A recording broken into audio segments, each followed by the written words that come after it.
Put him down. Put him down. I'm not looking up. 3, 2,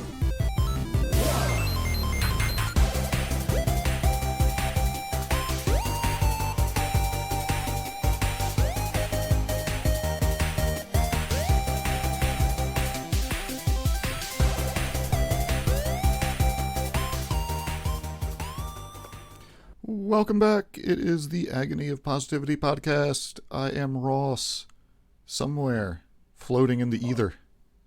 I am Saul. He has appeared.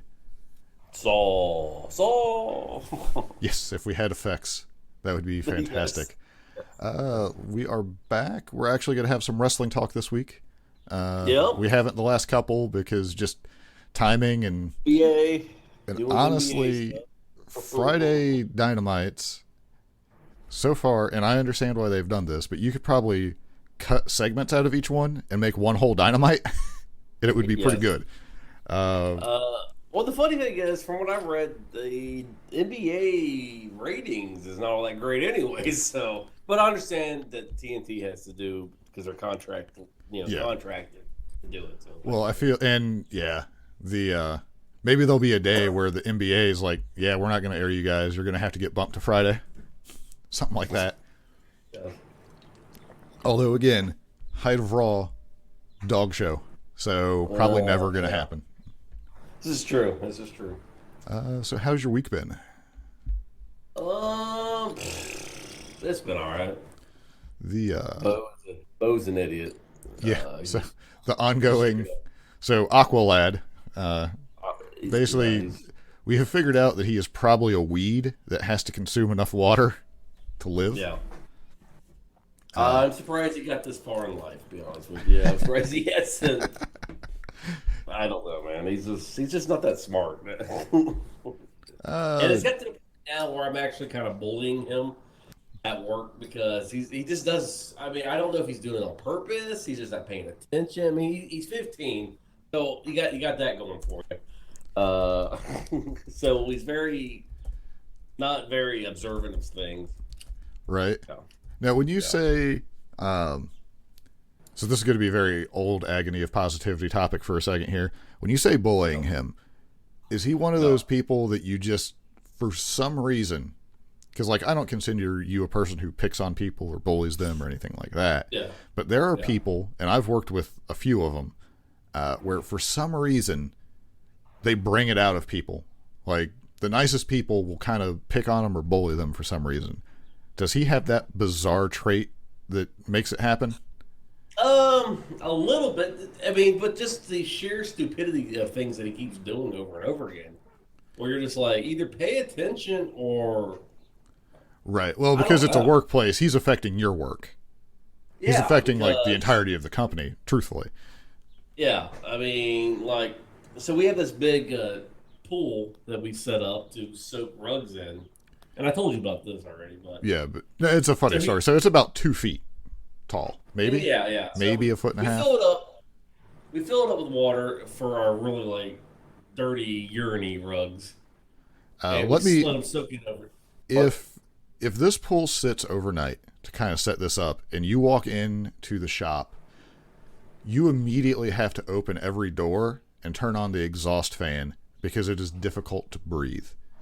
Because if the rugs are in there, they're not just like a dog went on the rug once. Yes. It's the extreme. Like when you see the videos on YouTube of people cleaning rugs, and then they go from some shade of black that you've never even seen, it's so dark, and then they turn white. That's the type of rugs that get submerged in this thing. So that's the level of dirty water we're talking. Yeah. So we had some rugs that were just soaked in urine. So we let them sit overnight. And so I'm cleaning this rug. See Bo in the corner over there. Just dive right into the pool. And just all of a sudden you just see him like he's Michael Phelps. Yes. Michael Phelps going into the Olympic pool, just dive right in. I'm like, what in the world are you doing? And I noticed what happened was he was trying to tie his shoe, and he slipped and he fell, and he goes head first in it, and he starts splashing, and it's only like you said, what, It's not even feet. It's like, It, oh yeah, I guess it is. it might Like be 2 a feet foot and a maybe. half tops. Yeah. But I mean, it barely comes up above my ankle. Yeah, I mean, but he's splashing around like he's drowning in like this like a big lake or something, and you're and I'm like, what? And I was like, just stand up, stop splashing. So yeah, I mean, this stuff like that. I was like, what is wrong with you? Yeah, because that's, well, I mean, yeah, it's one of those, you just need to stand up because although going headlong, I mean, maybe he was like, well, I might as well make a scene. I guess. I guess it's. I don't know. Yeah, I don't know. Then like yesterday, because he got to go home early because my boss was going on vacation or whatever. My boss was going to take him home. My boss was like, "Oh, I got to go do something for like 30 minutes." He's like, "Go and mow the grass." He's like, "Because the grass needs to be mowed." And I see Bo. Okay. So he goes and gets the lawnmower, and The same one that he threw off the loading dock. Yes, it was the one he threw. And at this point, the cicadas have died off, so he has no excuse for why he's not mowing the grass. He mows literally, and I tried to take a picture of this, but it wouldn't show up on the picture because I was going to send it to you. He mows 3 strips, okay, and he's like, "Oh, I'm just tired." And then he goes in, he turns the lawnmower, puts it back in the storage shed, and he Right. sits down and starts playing games on his phone. And I was like, "What are you doing?" "I'm tired." I was like, "Yeah, you need to mow the rest of the grass, man." "Oh, I can't do it anymore. I'm too." What? Yeah, well, Uh, my boss comes back and he's like, "That is the worst mowing job." He's like, "What did you do?" He's like, "I'm just tired, man." He's like, "I tried. I just, you know." And my boss, instead of like yelling at him, he's like, "I apologize, Saul, for this." I was like, "No, apologize to me. It's your worker." He's like, "Yeah, but he's I hired incompetence," and he's like, "Does that?" And Bo starts laughing. He's like, "Yeah, that's me." I'm like, no, he's insulting you. yeah, I think that was supposed to like spark something to motivate him, maybe. Oh no, he starts laughing and continues playing with his video game. I'm like, whatever. You know, we've worked with quite a few people who stop working and then play phone games. It's the younger generation, man. They're idiots. I mean, a lot of my experiences unfortunately match up to that. Now, I've seen the reverse where the older generation are also idiots. So, I mean, I'm sorry. I am all about not giving 100% towards a place of business, especially if they're taking advantage of you. So for me to say, "Dude, get to work," right. Yeah, you're not like Johnny do everything. Yeah, but Well, again, this is a rare situation where it is a smaller business and you actually have a significant impact. Like this isn't like it's not like working for Stanley Steamer where what you do almost doesn't matter. Sure. Yeah, I mean, I don't know, man. So dealing with all that all week with an idiot is something else. So do you think, so we're going to try to do the positivity thing here for a second, because you're definitely very down on young Bo. Do you think there's any chance that if you like tried to talk to him, or have you already tried that, and like, look, dude, do you understand what's going on here? Like, that would do any good? No, or do you not have the energy to mess with that? No, because he gives you that vacant stare, and anytime he doesn't understand or he doesn't want to deal with the question that you ask, he goes, "What?" And he just looks at you like with a vacant stare. I'm like, all right. So it would be, so you could try to maybe smarten him up a little bit to his situation, but so we have another, but it would probably girl. not turn out so good. So we have another person that my boss has hired work for us, and she's a 17-year-old girl, and her name is, we'll just say Jessica. And I'm going to be so confused eventually. Well, so like Jessica, she's actually a hard worker and everything. And my boss, for whatever reason, comes up to me and he's like, "I want to apologize." He's like, Joey with, or not Joey, Bo with us, and he's like, "I'm going to leave Bo with you, and I'm going to leave you with Jessica." And I Yeah. was like, "Okay." I was like, "You'll need to apologize to me for giving me an upgrade." And he's like, "What do you mean?" I was like, Like "Bo is a you're about to moron." find out. I was like, "Bo's a moron. You can have him all the time." The yeah, I don't know. I mean, I think we've all like I would be shocked if anyone's work experience hasn't had what you're describing. Sure. The it sounds like there might not be your only opportunity is try to talk to him, but then it sounds like anything that's ever been brought up around the subject of you suck at working basically just isn't taken seriously. Yeah, so Bo there. The good news is he's only going to be around for a couple more weeks. So Well, until he drowns himself, and then yeah, true. That's true. So the well, that's unfortunate because yeah, I don't know how you can't fix it. You just endure, and then you turn it into content for a podcast to kill 10 minutes. So, yes. So has your week been as exciting as mine? Dealing with more? I would say my week stacks up, but in a negative way. I had a kidney stone Yeah. first time. So people talk about how painful kidney stones are. Does it hold up? Yes. So, Yeah. I mean, you've seen me work through some stuff like probably a bruised or chipped ankle bone that I just kept working through. Numerous other injuries that just they slowed me down, but yeah, I soldiered on because I'm dumb mostly. This had me just begging for mercy, pretty much. Yeah. So me and my wife, we had an anniversary, so we were gonna go for some food or whatever. Like we were doing like lunch food. So about 10:45, I was waiting for her to get done getting ready. I was sitting at the computer desk, got up and was like, "Man, did I just like pull my back somehow?" And I was like, "Well, that's a weird place for it to be pulled, but who knows?" So get in the car, we're driving. I'm just like super uncomfortable. So it is right where your rib cage on the back ends, to the right of the spine, is basically where the pain was centered. I assume if it was in the other kidney, it would be on the other side of the spine. But so it just felt like massive pressure almost. But it was uncomfortable. But it was like, oh, I just got like a kink or like a muscle cramped up. I'll be fine.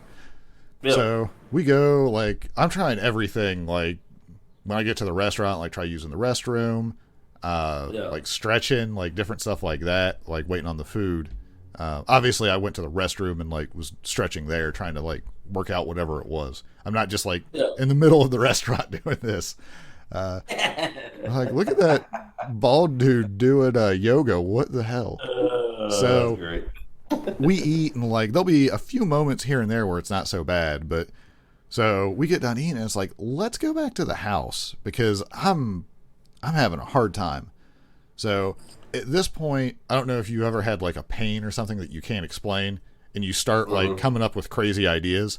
So I'm like, well, my pants are just too tight, even though I'm currently at like the lowest weight I've been in a while. So it's not my pants are tight, but I'm just anything. Be like, oh, I just maybe You're trying to figure out where this pain's going from. Yeah, because it's not at this point it's not the normal pain, and it's been going on for a couple hours. So get home. You're thinking, did I pull my back moving a furniture? Right. Well, because I had picked up one of the dogs to put in the crate, and I was like, maybe I bent funny.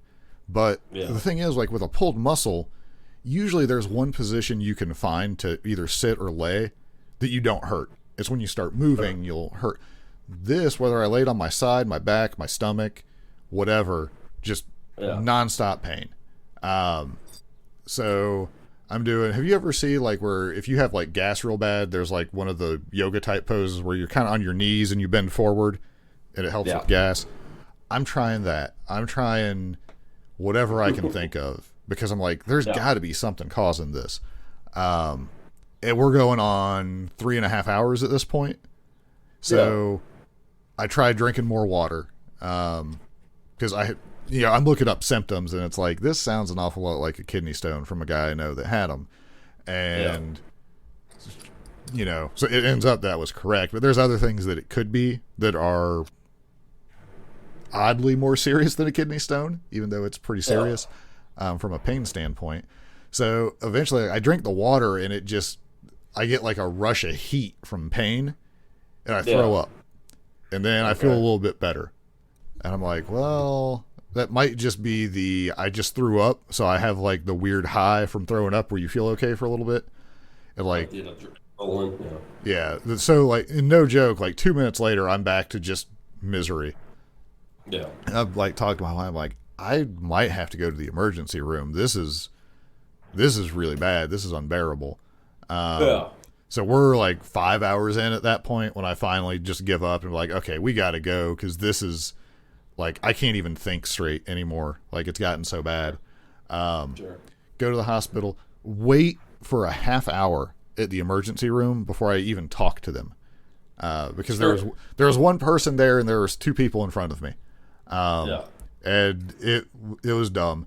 So I go back. At this point, so kidney stone eventually, I'm guessing, because that's one of the symptoms, your kidney, the flow from your kidney to your bladder is obstructed. So by drinking water, it eventually gets to where you have to go to the restroom all the time, or it feels that way. So I'm going, finally get taken to the back, and they take a urine sample when they think this is what it is, because they're checking for like a urinary tract infection, because that similar symptoms, and that's theoretically simpler. They give you some antibiotics and you're good most of the time. So this part's going to be not super gross, but a little bit gross. So when like you're super hydrated, you go to the restroom, it's clear.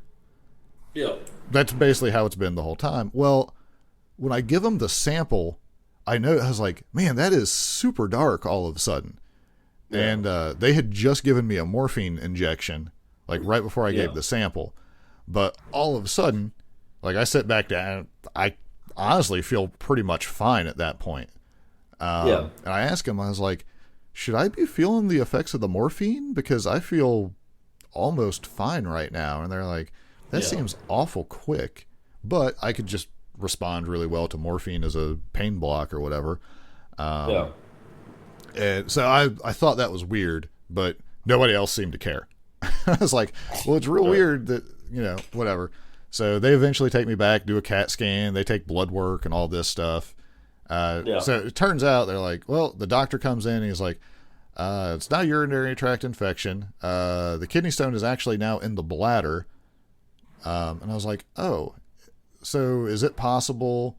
I broke it down. He's like, yeah, that's probably it. But there's no like, oh man, what are the odds of that? Like, just whatever. So then it's like, all right, well, we'll let you go. Well, that's how it was. I think that's how it was when I had that panic attack. So they did all those tests on me during a while. I mean, while I was still, the panic attack was kind of fighting. Because they gave me calm me down. They gave you what? You were cutting out for a second there. Vicodin? Okay. So they calmed me down, and so they were doing all these tests on me and everything, and they came in. Yeah, he probably just had a panic attack. I was like, okay, because I remember my tongue still being numb and everything. Yeah. And I was like, my tongue is numb. Yeah, that happens sometimes when you're hyperventilating. It was so nonchalant. Kind of like, yeah, okay, you need to get out of here because we need space type thing. Yeah. Go. So I'm irritated because I'm going to have an emergency room bill now. Which, what can you do? Like, but it's more like, oh man, if I could have held on for 2 more hours, give or take, I probably would have been fine. Although it's hard to say, like, now that I know what it was, like, there's a chance that I'll have them again in my life. I'll probably be able to tough it out if knowing that that's what it is. But the other stuff it could have been, it's like, but And knowing what your thing is, it seems to toughen you up from something that you don't know anything about. Yeah. Well, and like I could have taken the pain for another 2 hours if I knew it was going to end one day. Sure. But at that point, it's been minimum 5 hours of. So on a scale of 1 to 10, and what I'm considering a 10 is I've had a high ankle sprain back when I was younger and I skateboarded. So I fell, and the moment I fell and basically snapped everything in my ankle, those 5 or 10 seconds while my body realized how much pain had just happened, that was probably a 10. Like that experience was super high as far as what the pain would be. This pain wasn't that bad, but it'd be about an 8 on that, using that as the 10 on the scale. So close, but not quite the same, but just constant, no matter what. And so I don't know, apparently my kidney stone was on the smaller side. So I don't know, I don't know if a bigger one would hurt more, because I don't know. I can't imagine my body registering much more pain for continued length of time. Sure. So if probably the same amount of pain. I would hope. Well, if that's the case, and it's just the duration is what's going to be different, that's fine.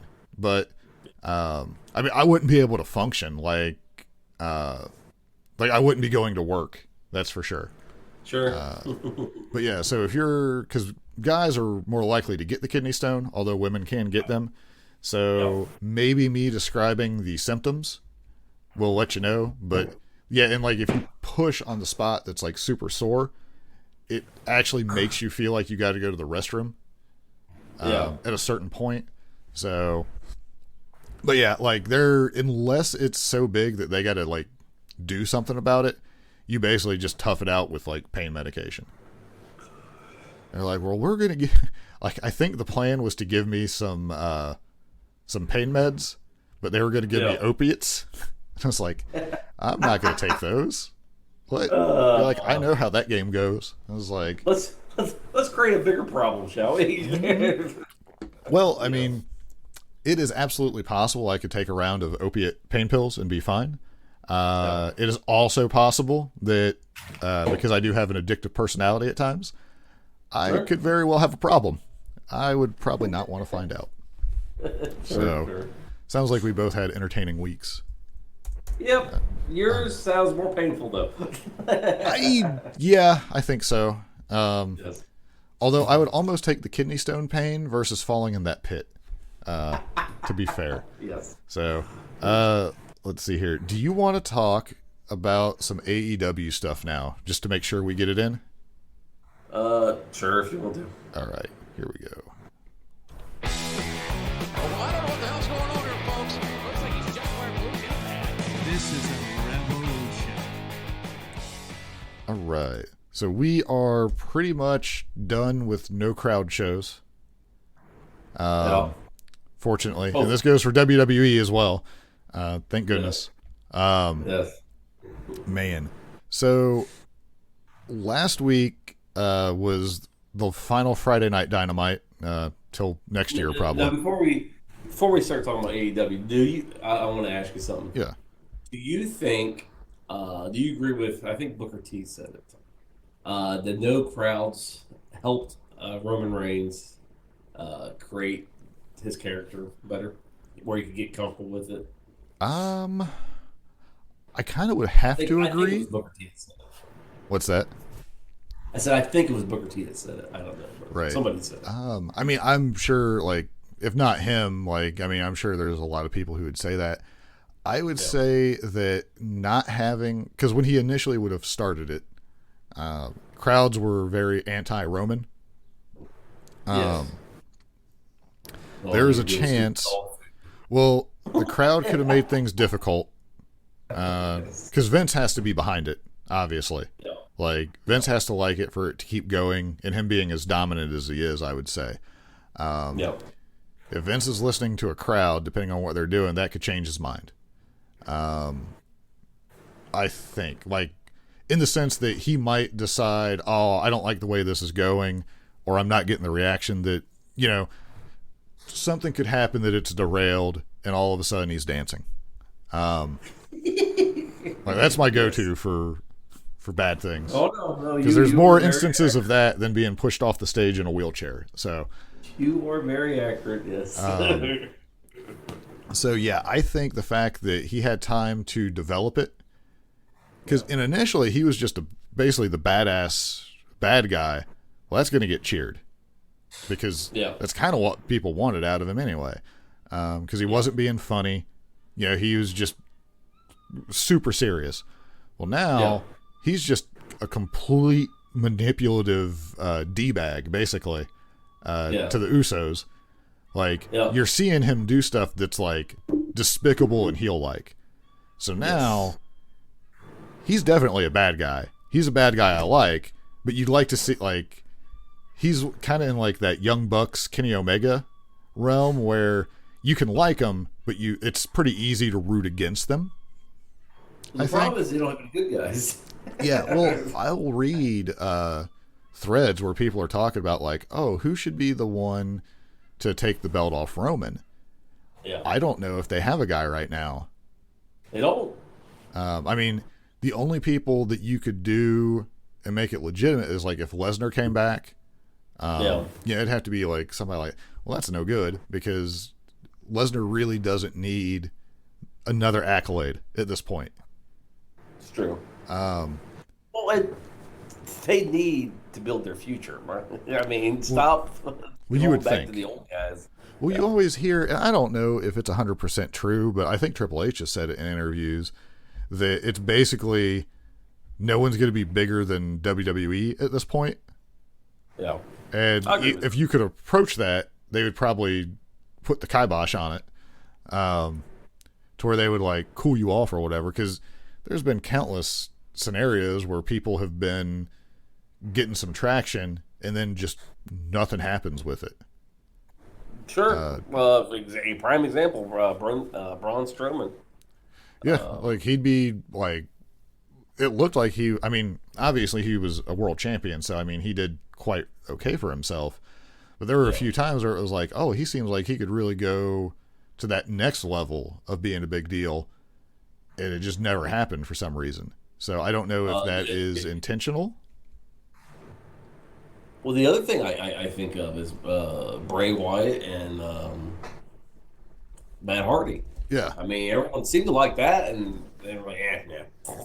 Right. So. Yeah, they I just don't know, because you hear about it and you could look at it and be like, oh, that was sabotage, or they cooled this guy off and then just they couldn't regain from whatever they did to him. But it could just be they're let's try this, and it just didn't work, and then what are you going to do? Well, and then they do stuff that's weird, they took Elias's gimmick and gave it to some other dude.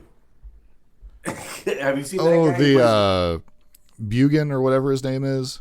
Whatever his name, they gave it to that guy. He's with Shinsuke? I was okay. And then they gave... Into different, but yeah. No, it's weird, because, I haven't seen Walk with Elias. And then they gave the Fiend's character to Alexa. So I don't get it. Yeah, I don't know. And the Fiend thing, to me it feels they don't know where they're going with it. I agree with that. Yes, because it's one of those when the Fiend was just he showed up occasionally, had a short program, and then he was gone until he showed up again. But you had Bray, which was completely different. It was kind of different. Now it just feels rehashed.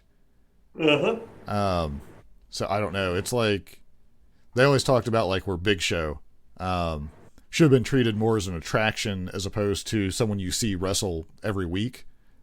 Yeah. And he kind of lost some of the mystique. The fiendish type character at this point.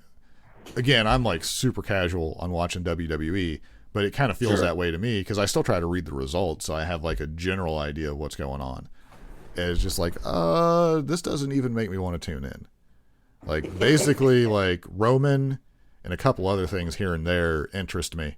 But Yes. a lot of the stuff, it's like, I can't commit to some of the stories they're telling because I just don't know what's going to happen. Sure. Or, I mean, well, I mean, I shouldn't know what's going to happen, but I have no faith that they're going to pay off. yes. Like, poor you got, Shelton and Cedric Alexander kicked out of the Hurt Business. Why? yes. Why? Or the bro RKO. I mean, I'm going to be honest. I've been watching those segments, and it's growing on me a lot. Because no, Ross, don't say it. Don't say it's growing on you. no, don't get me wrong. I'm rooting for Orton to turn on Bro because it's gonna happen. But Yes. like Randy Orton is the straight man to weirdos, always entertains me. One of my favorite things ever was when they had the Eugene character.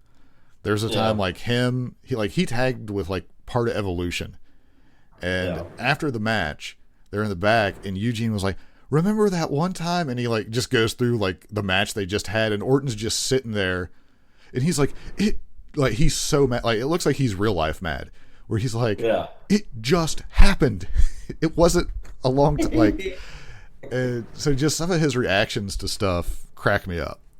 See, I have never been a Randy Orton fan. I could never get into that character. I'm a social media Randy Orton fan. Like, I think he's hilarious on pretty much anything he does except in the ring. But I mean, his character is supposed to be kind of serious. He's one of those guys where he's like, he's really good. He's just not my cup of tea. But like, I mean, his promos are good. They don't make me like super interested. His matches are fine. So yeah, I mean, he's just like that solid upper card guy that you could put him in anywhere and he'll be fine. People will boo him or cheer him as like he can get the desired crowd reaction. So I don't know, maybe because I didn't like Dean Ambrose. I like John Moxley. So Dean Ambrose had like a personality disorder between where he wanted to be John Moxley, but Dean Ambrose was like the 8-year-old version of him and just didn't know how to be tough. I assume if he goes back to WWE ever, I can't see him being Dean Ambrose again. I'll still say I think Dean Ambrose is an excellent name. Like as far as like, oh, that sounds like a cool name. But I saw someone, they described it because they were like, what is the actual difference between Dean Ambrose and John Moxley? And their description was, if John Moxley was a regular on Being the Elite, Dean Ambrose is what would be on there.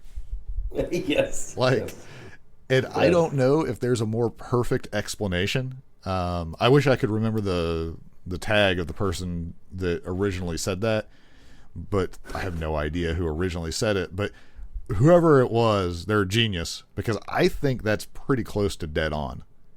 Sure. Let's see. Did you? And I don't know if this is true or not. I just read it in the dirt sheets. Yeah. That Keith Lee's name is being like basically captured by WWE. Well, I think they try to get everybody his name because he tried to trademark his name or something, but it's held up because WWE's trying to. Yes. Which I don't understand. Well, I do understand because it's a business, but like if he leaves or whatever, you're not going to make somebody else Keith Lee, you know? Right. I think it's for like merchandising, but is that his real name? I don't know. I have no idea. Oh, you could be like Ryback. Just change your name to Ryback. Right, and then it doesn't matter. Well, yeah, I don't understand because there's people like they're weird about stuff because I remember there was an interview when he was Dean Ambrose where he was like, I kind of just want to be John Moxley because that's what I've always been. And he was like, I mean, he owns the name or whatever, but he was like, he was willing to give it to WWE. He just wanted to be John. Yeah. And they're like, nope. So, like, I can't remember the details of that or if he was like, whatever. But, so, like, I do not understand business at that level because it just seems weird to me. Like, I'm sure there's some kind of, like, arrangement you could make where they can still have their name, but you own licensing rights for the duration of their contract. Well, because Jericho and Hogan obviously have that. Yeah. So, well, or it could be that maybe they don't want that. Like they prefer to just own everything. Yeah. I don't know. Let's see. So speaking of, there is. I'm trying to think. Let's go back. Sorry to derail you from AEW. Oh no, you're fine. No, I mean that's a good question. So because WWE's only had WrestleMania that had a crowd, right? Like that's our only show with a live. Okay, so I'm curious. Like I'm curious for both of them, but I think so. Tomorrow night will be Dynamite on Saturday. Last week, forever ago, it feels like on the 18th, it was our final Friday Dynamite. Did you watch this one? Yes. Okay, we'll run through a little bit of this quick because there wasn't a ton. What did you think? First, did you watch like a lot of UFC or MMA fights or anything? I mean, I've watched them before, sure. Okay, so I used to watch a lot of UFC, but what did you think of the cage match with Hager? I don't know why I'm saying it like that. Hager and Wardlow. Man, I thought it was all right. For what it was, I mean, I obviously didn't expect it to be the greatest thing ever. It was a lot better than I thought it was going to be. They shot it in a camera style that was very, very UFC. So I don't know if they like borrowed a UFC MMA like camera guy, or if they're like, hey, you guys need to start watching some cage fights so we can get the camera work to look correctly. But I mean, the presentation I thought was good. Sure. Like, I'm glad that it didn't go the entire rounds, because that would have just been unrealistic to me. But yeah, I mean, I thought it was good. I saw some people like just trashing it, and it's like, well, I watch actual MMA, so this wasn't that good. Be like, well, no duh. Yeah, they're not actually trying to hurt each other.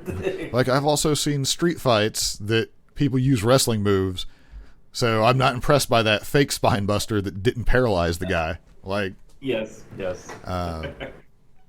They seems like they tried to hide where obviously they're not throwing full speed punches and stuff like that.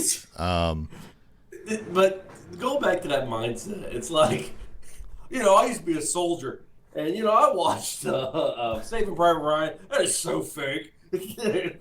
Like that wasn't actually good in the war.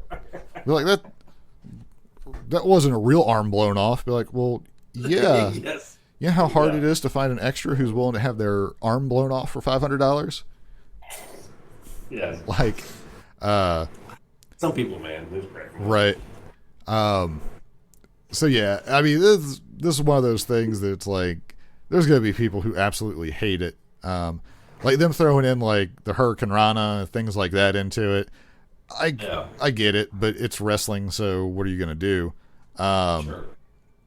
But yeah, Haggard, he wins by choke, basically. Sure. They had like a nice little back and forth like that. So, I mean, I thought it was good. MJF comes out and he's attacking Jericho, all that stuff. And then stupid MJF, who wants me to hate him more, attacks Dean Malenko because he's a piece of crap. So, yeah. Funny enough, Dean Malenko is going to come up in a later conversation, probably. Yes. But yeah, so there was like all that stuff. Let's see. I mean, I liked it for what it was. I don't need to see another one of them because why? Yes. But yeah, so we got the Darby Allin Men of the Year handicap match. Yeah. I mean, Darby had to lose this match because otherwise you're not doing Scorpio and Paige any. I'm sorry, Ethan. No. Saying Paige or Cage does not really help describe who you're talking about, except in the context of the particular match. I did think for a second when he pulled out the zip tie that he might actually like do like the Last Supper roll up kind of thing and get out of there. I'm glad they didn't go that route, but if he was going to win, it would have to be something super shady like that. Sure, yeah. But yeah, so I mean, there was no reason that Darby needed to win. I don't think anyone watching is like, man, what a wuss. A dude who's half the size of one of those guys couldn't take on two guys. Yes. So hopefully that will separate Men of the Year and they can go on to do something else. Maybe they can beat up Chaos Project. Yeah. Let's see. So we got one of the greatest moments ever. So they're talking to Jungle Boy backstage. Alex Marvez used instant transmission to appear at Jungle Boy's location, I think. And then Kenny shows up and is basically challenging him to like a street fight or something. And like Jungle Boy is eventually finally like, all right, I'll hit you. And Michael Dazzles hits him with a laptop from behind. Just all kinds of ridiculousness ensues. But then Kenny Omega, when Jungle Boy finally starts to like fight back successfully, jumps in the golf cart, and while they're driving away, he's screaming, "I'll get you next week, Jungle Boy." Yes. Like Dr. Claw. Yeah. Possibly, I don't know. Like that was completely fantastic, I thought. Like the rest of it I could have done without, but him becoming like a cartoon villain on top of everything else, you might as well. Kenny Omega's villain is pretty good. It's just a character. I think Roman Reigns' character is better. Yeah. But Kenny is definitely second place. Well, they're like Kenny Omega, I don't know. It feels like he's like, what would be really cool, but really dirtbag. Like there's some weird, like he's more than willing to not be the cool bad guy. Sure, I mean he's like you said, he very much reminds me of a Batman villain, like Austin Powers type thing. So yeah, where it's like he thinks he's cool, but he's not. Yes. But he can still go in the ring, so you have to respect him. But it's yeah, I mean, he's so good, but then I just want him to get beat. So yeah, but not by Jungle Boy. Yeah, I think that match is going to be good, but let's see. We got the debut of Brock Anderson. That name confuses me. I mean, he apparently borrowed some of Arn's old trunks too, with the way they fit. Yeah. I mean, they gave him kind of like the Cradle, Shawn Michaels return Triple H win, where it's like a roll up kind of deal. Yeah, I mean, he's all right. Yeah. Well, I mean, he's not been billed as like the great, like if he's the equivalent to Arn Anderson, that'll be a pretty good career. I mean, if you're making him go against QT because QT is terrible, and you're trying to make people win, if you're trying to win people over, okay. But I mean, it was a logical point to bring him in. There's no way that he does. So sooner or later, Cody or Arn and family, someone's turning on Cody, or Cody's turning on them. I don't know when it's going to happen, but there's no way you can not have them feud at some point. Well, especially with the whole history, right? The Arn Anderson going against his dad. I mean, yep. But Cody's weird. Cody's character, the way he does stuff is he thinks differently than everyone else. I don't know. Yeah, which is good and bad sometimes. Yeah. I will say, if you want a more entertaining Cody, that's more haha. Sammy's blog or vlog that he does has basically BTE Cody is on there now. So, because they're doing the Friend Olympics currently, and it's pretty entertaining. Barry the drug-free bear made an appearance this week, so always good. It's no Bernard the business bear, but yeah. So they get the win. Whatever. Lance Archer killed some dude. Wait, or that was later, wasn't it? Or was that last? No. It all blurs together. Because this is where they were in the warehouse. Oh, I'm sure he threw somebody through a window there, though. I'm sure Jake the Snake did Jake the Snake stuff, and Yes. they threw somebody out a window or something. So we got an Andrade interview. Are you at all, like, because did you really know anything about Andrade in WWE? I mean, I thought his character was terrible in WWE, but They didn't really do him any he is- favors. Apparently he's going for the Black Mask in AEW. I think that's kind of what he did with his faction previously, like him and Naito. I mean, it helps that you're on the Warner Brothers TV, so I guess you could kind of Just don't have to worry about them suing you, I guess. But right. I don't know, like, I feel like the presentation is going to be pretty good. I mean, he can go in the ring. So, yeah, again, he doesn't have to do much. But, yeah, I don't know what they were doing with the guy. Because initially I didn't care for him. And then over time in NXT, it was like, this guy's pretty good. And then main roster. He should just be fortunate that they didn't do a racist angle like they did with Chavo Guerrero and the landscaping crew. Oh, are you talking about the Mexicools where they rode the lawnmowers? Wasn't that Chavo? Was I can't remember if Chavo was in that. I know Psychosis was in it. Yeah, that was weird. I don't know whose idea that was. Because if it was like all of them being like, oh yeah, let's do this is going to be fantastic, then that's fine. Yeah, sure. If that was like forced on them and they were like, we just want to work, then yeah, it's different. Yeah, sure. Let's see. So we get another Hangman interview where he's changing the subject when it comes up to, being like the number one contender. They're doing their foreshadowing. Yeah. Yep. Well, there is. Did you see Being the Elite this week? No. Well, yeah. They were all like high or whatever. Yeah, where they get Ten's special like 20-year age cocaine acid mix or whatever he had is spilled on them. And they all have a trip. So I guess Hangman page was actually in the Hangman tarot card page, which is basically like procrastination or something like that's not exactly it, but like avoiding things, like that kind of thing is what it means. I don't know. But his little spirit vision or whatever you want to call it was the Dark Order handing him a bag and then showing him the way to the world title. Yeah. So a lot of his character stuff has happened on Being the Elite. So this might be it's time. Sure. So we'll find out tomorrow night or Saturday night. Mm-hmm. I assume he's going to get an equal reaction as he did at the pay-per-view. Yeah. At which point it would be like, okay, yeah, this isn't just a one-time reaction. He's your big good guy right now. So yeah, I mean, I just can't imagine a world where he's not the one to defeat Kenny.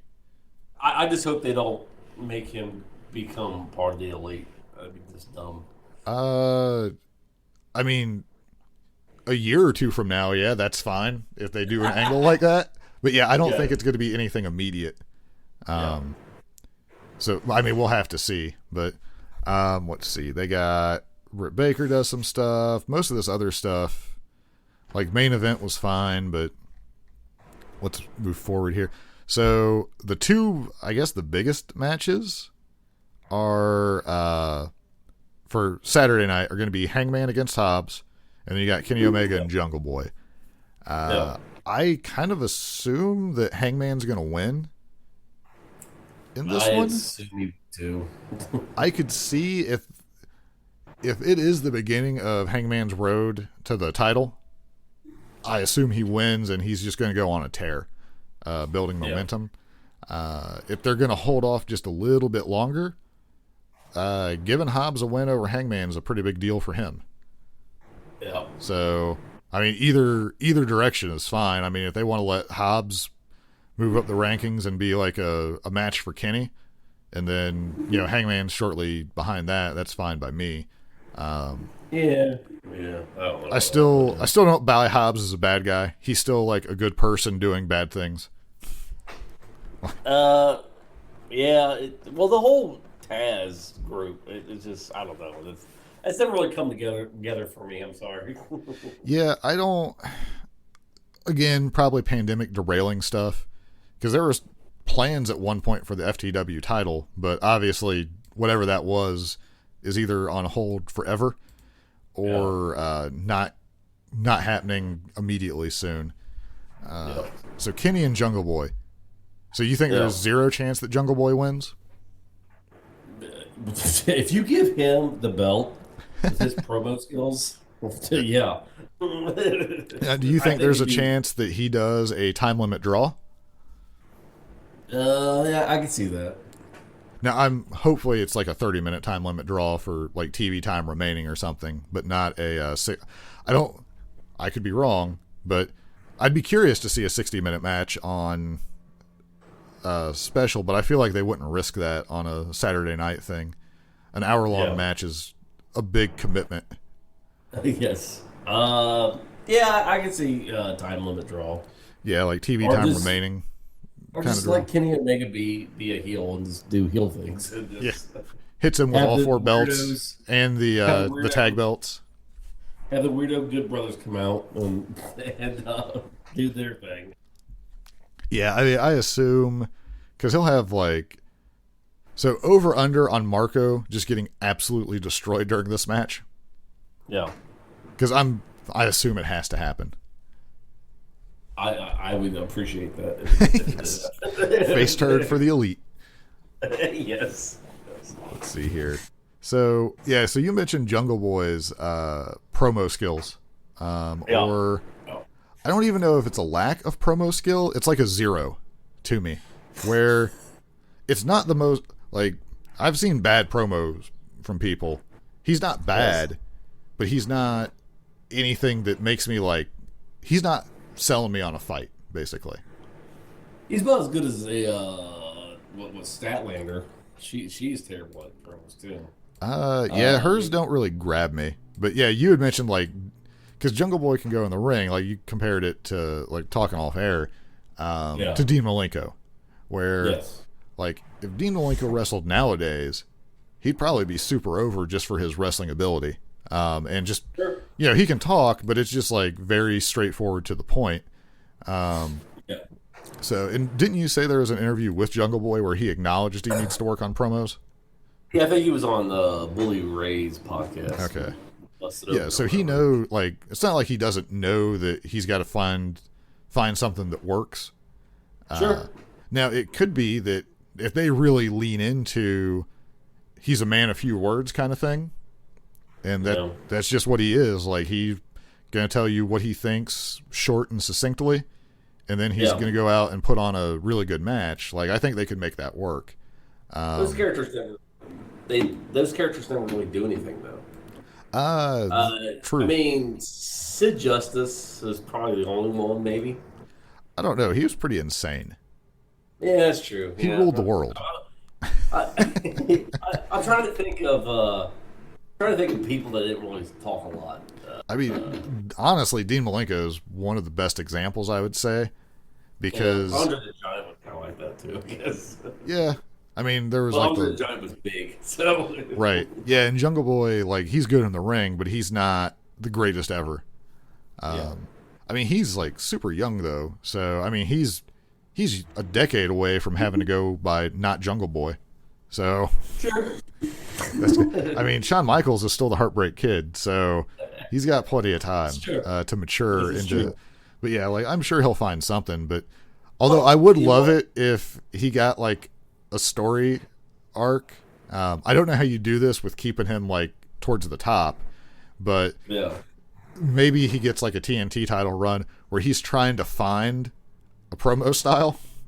And at some point he's just Savage Jungle Boy, who's just being just super over the top, and people are just what are you I don't know, it might be better suited to happen on BTE, but just something where he's, because that would be you could run with that for a while and then him just be a more outspoken version of himself, and it probably end up being pretty good. That's true. I mean, because he's getting the reaction. Oh yeah, people love him. I mean, Same with Orange Cassidy. I don't get it, but whatever.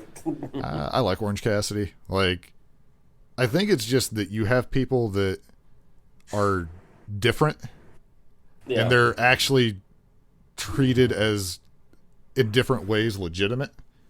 Yeah. Where typically you don't get that from what we've been watching for the last decade or so. Where it's like, oh, because I know WWE would do a lot of the times where, and in a lot of cases they were right, but like Damian Sandow when he was with The Miz, like was getting some of the biggest reactions doing the dumbest stuff. And it's like they never even tried to run with it a little bit. Yeah. Because they were like, well, it's the gimmick that's over, not him. Like, okay, but the crowd is super into this. Let's see if it can, why would you not give it an opportunity to grow into something a little bit more? Well, but then they do stuff like the corporate, whatever Triple H and Stephanie was a part of. They let that thing run forever. I'm like, okay. So they would do stuff to where I'm like, so you're ending that, and it's really super over, but you're going to keep the corporation going. Right. Well, I think that was the Authority at that time. Previously, they're the McMahon-Helmsley era. But yeah, like they'll do stuff like that. Fandango always sticks out to me because the Fandangoing thing was like super over, but it was like, oh, it's the song or the dance that's over, not him. Like, but it's attached to him.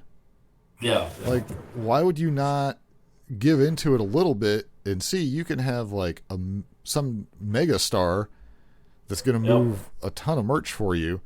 And it's like, I don't think people want him to be world champion, but let him get an intercontinental run or something, or a U.S. title, whatever was around at the time. I agree. I agree. There was reluctance with Daniel Bryan because it was like, oh, it's the yes chant that's over. It's not Daniel Bryan. Well, yes. Come on. Like, I'm at least glad that, like, AEW, if, like, something is clicking for somebody, they'll lean into it a little bit, as opposed to, like, oh, no. We don't want you getting cheered. Well, the moral of the story is to kind of end the wrestling talk here is live crowds are coming back, thank God, and hopefully wrestling is going to be more entertaining though. It has to get better. Yes. I can't see it being worse. Let's see. How are you on time? I'm pretty good. I could talk a little bit about Batman. All right. Yeah, we're going to do Batman The Long Halloween Part 1. Give me 1 second here. Maybe I could move the Earth out of the way. If we had a week, I couldn't list all the reasons that. King Shark is a shark. Not the beast!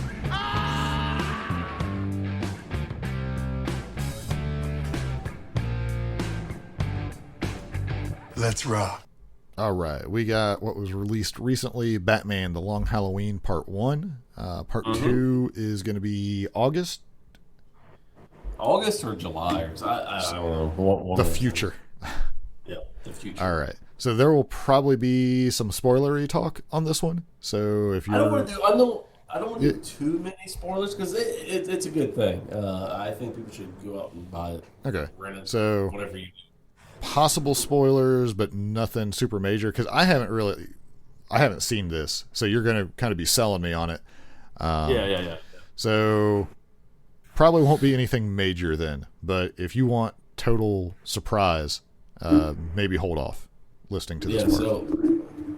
So I never read the comic book about this. So I guess it's a graphic novel. Yes.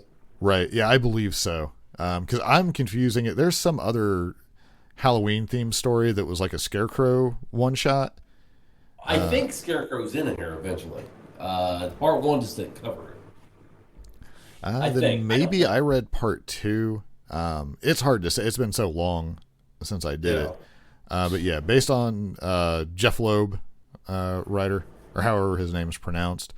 So you get Jensen Ackles for Batman voice. Yep. And Troy Baker is doing Joker. But so funny thing is, because when I heard it, like, from like trailer type stuff, Yeah. It's pretty close to like the Mark Hamill Joker. While I was watching it last night, I thought it was Mark Hamill. Yeah, you just assumed that Luke Skywalker was sitting there being crazy. Yes. Do you think, is there a character compared to the Joker that is more monopolized? Because if you think of animated Joker, it's basically Mark Hamill's voice.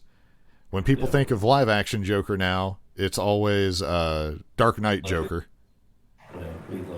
Yeah. Like, I mean, that's got to be like one of the worst roles to get at this point. Yeah, because you're going to be compared to the previous. Yeah, that's true. Yeah. And be like, I know people that still tell me that Jack Nicholson is a better Joker. I'm like, you're an idiot. I just can't. I never really cared for the Jack Nicholson Joker, I don't think. And I think Jack Nicholson did fine in the role, but I mean, even as a kid, it was like, that's not really how I like. Joker in the comics didn't feel that way to me. No, you did not. So I don't know, but I mean, Batman didn't really feel the same as the Michael Keaton Batman to me either. But sure. So what's the kind of the gist of this? So the main thing is, I assume it's Batman's first year as being a crime fighter because he sucks as being a detective. He is not the Batman that we know. Because the entire movie, people make fun of how dumb he is. And he acknowledges, he's like, I just thought I had to just be a crime fighter. I'm the greatest detective ever. So I think. Oh, you are cutting out if you're there. Oh, I'm still there. Yeah, you're here, but you were just dead for about 3 seconds. No, so I mean, it's about Batman is investigating the holiday murders because this bad guy kills people on the holidays. Yeah. Yep.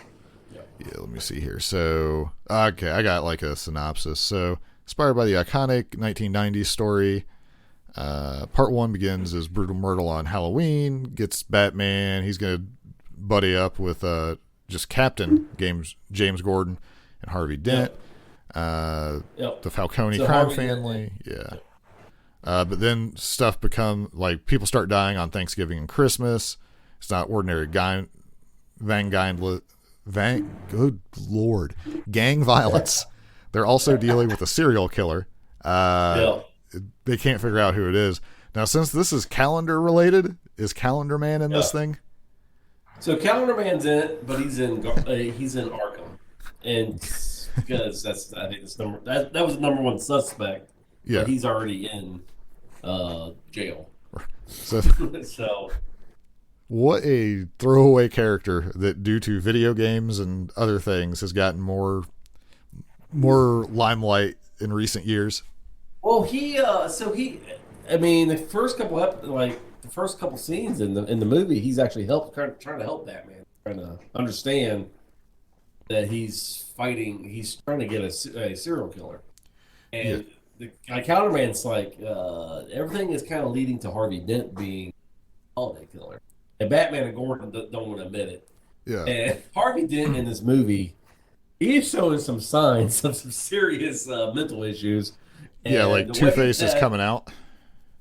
Yeah, and Batman and Gordon either don't want to see it or they're dumb. I don't know, because there's this one scene where Harvey Dent escapes the hospital because and Gordon tracks him down. And what now? You were cutting out again. So he escapes the hospital?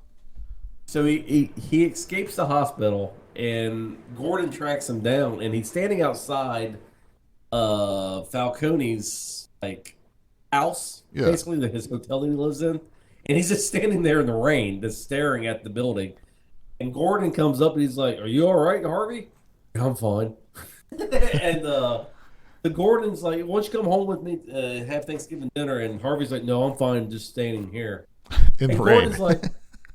Gordon's like, "Okay." He's like, and so Gordon pulls out his gun. He's like, "Well, here, this just in case you need protection." I was like, "You want to give this guy a gun?" Like, what part of that interaction is, well, maybe in Gotham City, that's completely normal.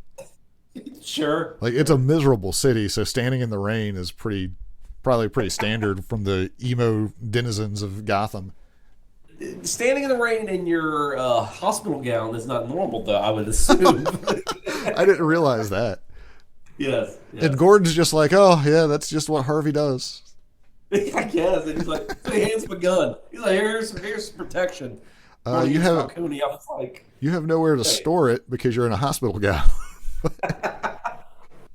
yeah, so. Oh, that's fantastic. Well, I mean, he is a captain at that time, so. Yeah. And the Joker is like trying to find the holiday killer too. So he's like the anti-Batman, like he always is in stories, but he's trying to find the holiday killer by just trying to kill as many people as he can. He's like, hopefully I run across the person that's a holiday killer. Batman's like, that's insane. He's like, that makes no sense. That is like, well, all I have is this hammer, so everything's looking like a nail approach. Well, like this one scene, Joker straps like his Joker gas on this airplane, and he's getting ready to like bomb the this New Year's Eve party or all of Gotham's at. Yeah. And Batman's like, what are you doing? He's like, and Joker's like, I'm trying to find the holiday killer. He's like, there can only be one sociopath in Gotham, and that's me. And Batman's like, he's like, yeah, but you're going to kill a bunch of innocent people. And Joker's like, that's a bonus. He's like, half of Gotham's down there. He's like, I have a 50-50 shot of getting the guy. I mean, it's hard to argue with the logic. Yes. Like if the murders keep happening, he was in the other 50%. And that's how Joker looks at it. He's like, I have a 50-50 shot of getting him. So now, is it portrayed, I guess, since this is like early on for Batman, that he doesn't fully understand the Joker yet? Yes. Yeah, because if he's trying to reason with him that like that's an insane idea, whereas later on Batman would be like, he would just knock him out to stop him. Well, yeah, and Joker actually helps Batman, like, explain to him, like, no, you're an idiot. Well, he's like, I'm not the holiday killer. I'm actually trying to kill the guy. Yeah. Right, be like, that only killing on holidays is too structured for the Joker. Pretty much. Joker's like, why would I do that? He's like, I'll just kill you. Be like, I don't need a holiday. Yeah. Unless it's like part of it, like some bizarre plan that he has, like that entertains him at the idea. So it's a very good story. I enjoyed it. I like the angle of the Joker just not wanting to share being a super psychopath. Sure. It's interesting. So is Alfred still basically like typical Alfred in this, like where he actually is kind of the voice of reason to Batman? Yeah, Alfred's typical Alfred. Okay. And he doesn't really change too much. Yeah. He's a pretty consistent character. I feel like he got like basically once they did the animated series, I feel like Alfred's always been kind of that portrayal. Sure. Yeah. Catwoman helps Batman out a lot in this in the first movie. Yeah, so I'm trying to think timeline wise. It's always hard because like sometimes they do these stories and timelines get messed up from what I remember. Yeah. But they've done so many different reboots and stuff, like it's hard to say. Yeah. The one thing, something else I'll comment on because I watched the trailer. Yeah.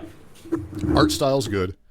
It seems like they took the old animated series, and I think you said it as kind of like a high def version of that. Yeah. Because like the backgrounds look very animated series, and like Catwoman, like that's pretty much the animated series costume that they went with.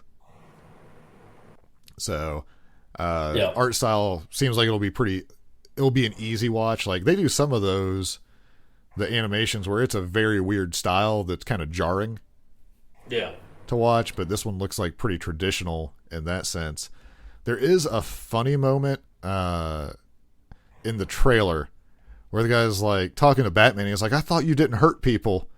And he said something to the effect of be like, "Yeah, that's not right at all," and then just knocks the guy in the face. He beats the crap out of the guy in a back alley. Okay. So, but yeah, it is like for some reason he thinks that Batman doesn't hurt people. Yes. I also would have liked other than you thought wrong or whatever it was he said is, you must have me confused for Superman. Something like that. Sure. Like, I believe in punishment. Sure. Be like, I won't kill you, but I will give you crippling medical debt. Yes. So it was it's pretty good. I recommend going out and buying it, renting it, bootlegging it, but whatever it is that you do to get movies. Now, obviously, since there's a part 2, it's not resolved in this. Is there a like super cliffhangery ending, or does it just kind of like, if you were to view it like a chapter, they just kind of close that chapter and then you're just waiting? I would say cliffhanger because the person Batman thinks it is not it. Okay. Now, is it enough of a cliffhanger, having not read the books and not actually knowing the outcome? Like, if you know the outcome, it probably doesn't matter. Unless they change it, which who knows. Would you recommend just watching it now or waiting until both of them are out? I mean, it makes me want to watch part 2, so maybe just wait. I guess if you're that type of person. If you're impatient enough that you need to know, but patient enough to wait until the second part releases, that might be the way to go. Yeah, I would say so. Yeah, I don't know. Like, their animated stuff is so good. I mean, this would be an awesome movie. Well, until Zack Snyder directs it. Yeah, sure. I'm real down on Jack Snyder currently. Oh, he's terrible. I'm sorry. I said Zach. I was gonna say Snyder from now on. Probably his brother's not that good either. I'm looking through here. I'm trying to see. I don't know like all the names of the voice actors that normally do stuff. Apparently, the actress that played Catwoman, I guess, died last year. Really? In a boating accident or something. Naya Rivera? Yeah, it's her last acting role. Well, that's unfortunate. Yep. The voice acting world is weird. Calendar Man. It's just weird to see Calendar Man build in like anything. Like if I saw Crazy Quilt listed, like looking at the IMDb, I'd just be like, what world are we living in? Sure. It's a long way from beating up Jason Todd with a trash can in an alley. Sure. Let's see. Solomon Grundy is in there for a little bit. So I just don't know about Solomon Grundy as a character. Because sometimes he's funny, and other times it's whatever. I mean, he doesn't really have too big of a role in it. He's just wandering around in the sewers. So, I don't know. Looking for Killer Croc. Well, it's funny because one of the mobsters that Batman's interrogating, he goes, he's like, this used to be normal. He's like, you just have families fighting each other and killing each other, and we controlled the streets this way. He's like, now we have zombies running around in the sewers, a big alligator, a clown. He's like, what is the common connection here? And Batman's looking at him. He's like, and the mobster and the mob guy was like, let me tell you, it's you. He's like, you're the common person here. He's like, you're the reason why all these freaks are there. I mean, he's not wrong. Yeah. So all right. Well, it sounds like that'd be a good watch. I mean, it's hard to go wrong with their animated movies, but a younger Batman that's not as experienced at navigating stuff. Now, do you think Prime Batman has this thing figured out in a night and is just back having lobster thermidor? Yes. He would have solved it on Halloween night before it happened. because where the movie ends is on New Year's Eve, so it's been like 3 months of him trying to figure this out. Right.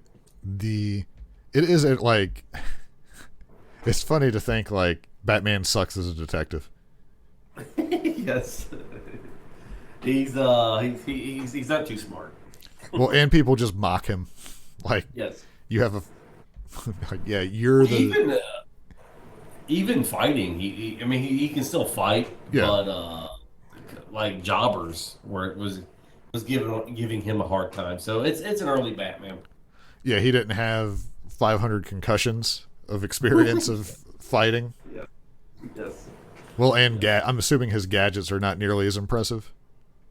No, I mean his gadgets work. Catwoman even boxed him because he has a hard time keeping up with Catwoman. Yeah. Because he's like chasing her, and she's like, "Your gadgets are weighing you down." Because yeah. So yeah.